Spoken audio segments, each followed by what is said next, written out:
Nana cikau bakka won nama tiriyaate gurbichi nama qabu dhaboggaa nama tiriyaate wanni ta'e hanqisee lafaan nama dhaa jechaa turan.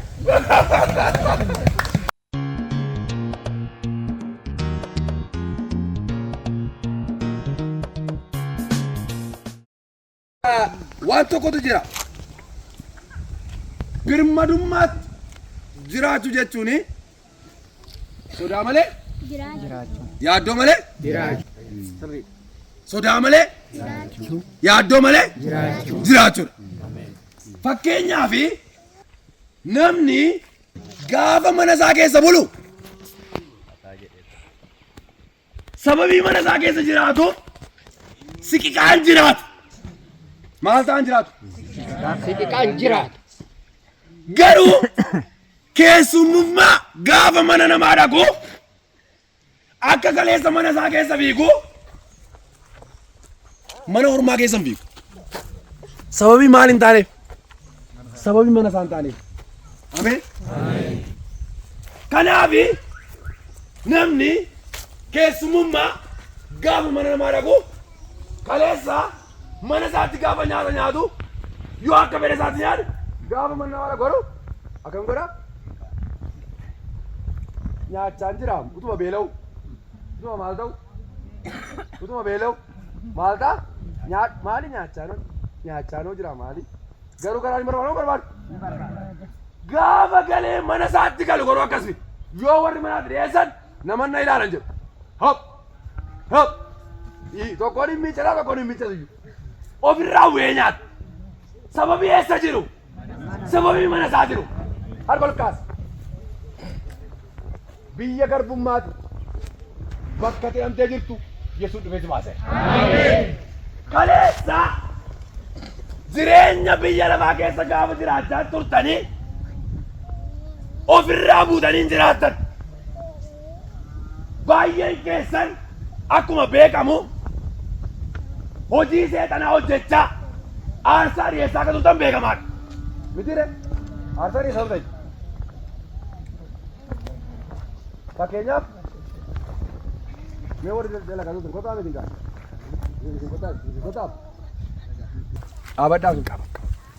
Obboleessi kuni kaleessa waaqa biraatu garboomfatee ture. Waggaa meeqa dalagaa tura maatiin keessa hin dalagu waallu. Maatiin keenya waggaa idimee dalagaa dhufan. Eessatti dalagu immoo? Asumatti dalagan. Dallaa kana keessatti? Dalluma kana keessatti. Asumatti dalagu? Yeroo sana fakkeenyaaf maal fa'aa goote? Naa kennaasaa gubbaa irratti kormiin bitama. Ish. Buulaan bifa lama bitama. Bifa meeqa? Bifa lama. Ish. In bitamaa inni nyaataaf. Ish. In nyaata. Ish. In gala nyaatee. Ish. Nu immoo xeenaan argan. Nyaatee moo maalitti ni godha? Dhummaa nuun goone. Ish. Hojiirra noolli. Ish. Nyaateetuma deebi'ee karra keenya nama keenya miidha. Maal fa'aa immoo naa godha? Misgaanaan beekuu jecha. Misgaana?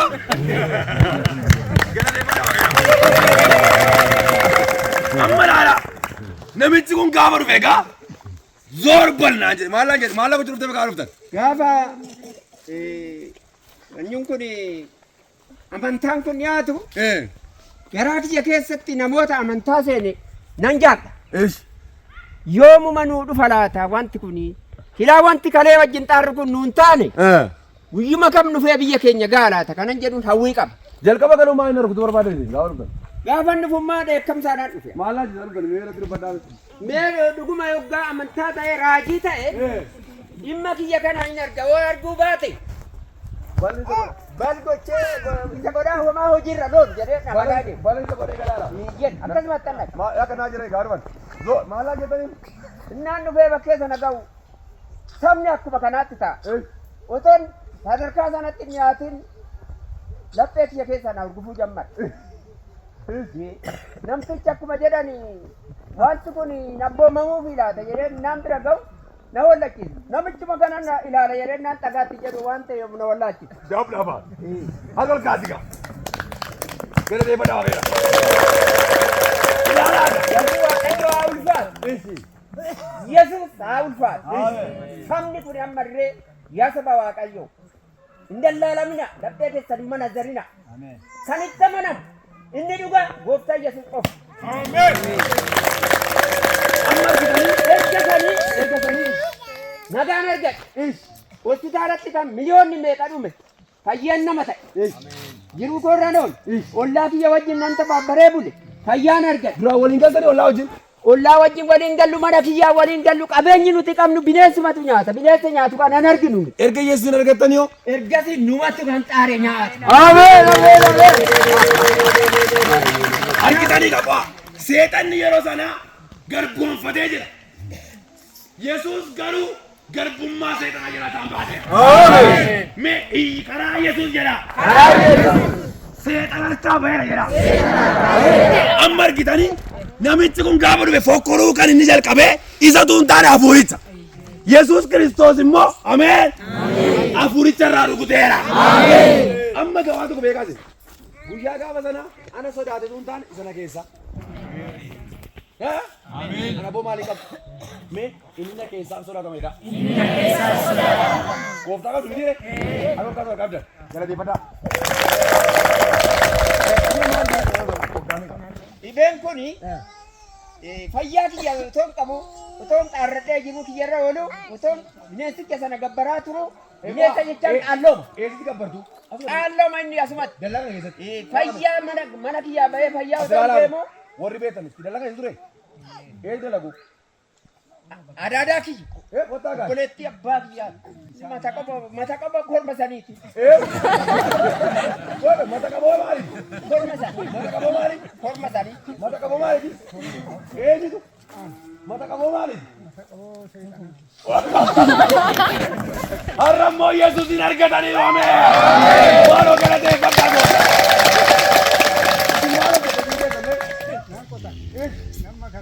Iyo mata qaboo ni qabu jettan muasana obboleettii keenya balag mata qaboo korma sanaan kormi suni boolaa bichaan ani tokko sadii kormi loonii tokko korma sanaan odoon kana hojjedhu miila koo na cabsee na ciibsee oggaa tokko rakkadhe amma gaafa sin dhuftan na fe'ee ogguma se'ee waaqayyo naa dhiyaatu achuma na hurgufe yoo isin natti qajeeltan na hurgufee dhibbitti na gore na qabanii waan na gore beekuma laga lafaan na qaqqattee ganna lakki ergasii ani kunoo baay'een kunoo miila ejjechu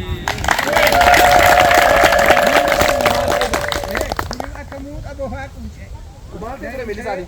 haati manaa koo halkanii Kottaa meeqaash?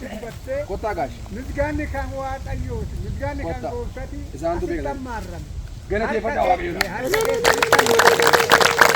Mee Yesuus fayyisaadha jedha. Yesuus fayyisaa. Miilli isaanii maal ta'e ture? Miilli kottaa'e. Eesh. Kottaa'e. Akkamitti deebi akkamitti? Akkanatti daandii akka daa'imaatti. Ol akkasitti taphimini. Torban isaatti naanani achiin darbuudhaaf qotiisaaf deemu.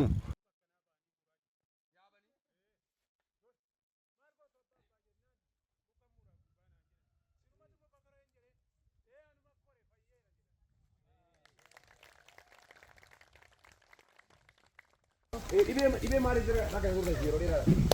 Yeroo dheeraadhaaf kan asxaqaayyaa ture dhibee asni Waggaa meeqa? waggaa 22. Kanaan boodatti bakka gonkumaa hospitaalli dadhabee maal ta'uu qaba kanan jedhu gara lubbuu kiyyatti murteedhaa deeme. Waaqayyo haa ulfaatu. Mucichi tokko dhufeera wancee biitee kanaa jedhan. Wancee biitee kana nan baawwan jedhe hin danda'u. Gaafa kaanii lama bulee moggaan torbee isaatti dhaga'u isa kami maakettinii dhufee jedhan. Tiradheen dhaqee ganda qannaa gonfaa. Innaan achi qabu hiddiin calalaqee jira. Innaan itti dhiyaatu mucichi isum kan. Isum kan. Isum kanatu saba amma kanaa teechisee bashitaa kana uummata keenya bilisa baasaa jedhee itti hojii dhufee keessatti xanakkaree bira gahe. Qal'adde moo maaliif barbaadde? Jaa'ima gara. Albal kaasa. Ana miti Yesuustu fayyisa. Amiin jedha. Inni anaaf si keessa jiru guddaadha. Isa du'aa kaasu ameen. Innaan bira gahu bakka baay'isee akkuma namni dursa jedhe garaa biyya keessa Waame maaliif zoor bannaa jettanii? manni sodaanatti nama. Naan achi ga'u bakka waan namatti dhiyaate gurbichi nama qabu dhaboggaa namatti dhiyaate wanni ta'e hanqisee lafaan nama dhahaa jechaa turan. Gara deemataa waaqayyo. Ani doktora Hanqisee maal godha? hanqisee lafaan nama dhahaa. Akolkaas. Utuu diinni keessa qabati Yesuus irraa deebisa. Min irraa deebi'a jedha. Naan itti dhiyaadhu wanti sun edaa kufteerti. Beexantitti na dhibaa turte sun. Ishiin honnee natti naltee deemte sun kashafte. Inni gurbicha argite. Raajii hoggaa argitu kashafte. Yeroo Yesuusin argitudha. Diinni koo jedha. Sodaatee baqata jedha. Eeshi. Bakka anna fayyinan argadhe guyyaa aduu saniiti jabnaa. Maal baattee dhuftee jedhe. Homaa kan qabu qorichaan itti fayyadamuun jedheen fidi jedhee fuudhe. Fiisii keessa. Qorichi suni doktora biraa kan bitame innaa ishiitti ka'uu jammarte funyaanini shittaa ishii fudhu kan jedhan. Qorichitti sana fuudhee kiniinii fuudhee cabeera dhibeen keessirraa jedhee hin gatte. Ergaa aduu saniiti mana hospitaalaan dhaqne.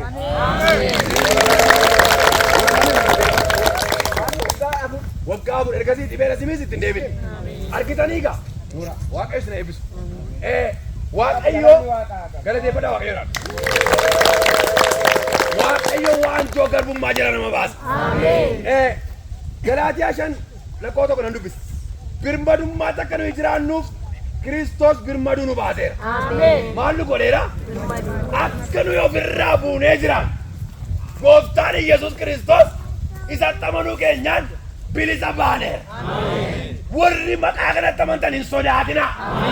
Waan isinirraa lafa bu'eera. Waaqayyo dukkana keessan ibseera. Kiristoositti amanuutti gammaddeetu moo gammadde? Ergasii isinitti badee beeka? Waanjoo garbummaa jalaa baatanii xomee. Ilaa dhaggeeffadhaa. Erga Waaqayyo akka seexanaatti isin baase. Erga Waaqayyo jireenya biyya lafaa keessaa isin waame. Jibba isaatti hin deebiina. Maddii isaatti hin deebiina. Waaqa tolfamaa waaqessuutti hin deebiina. Mee ittiin deemuu jedha.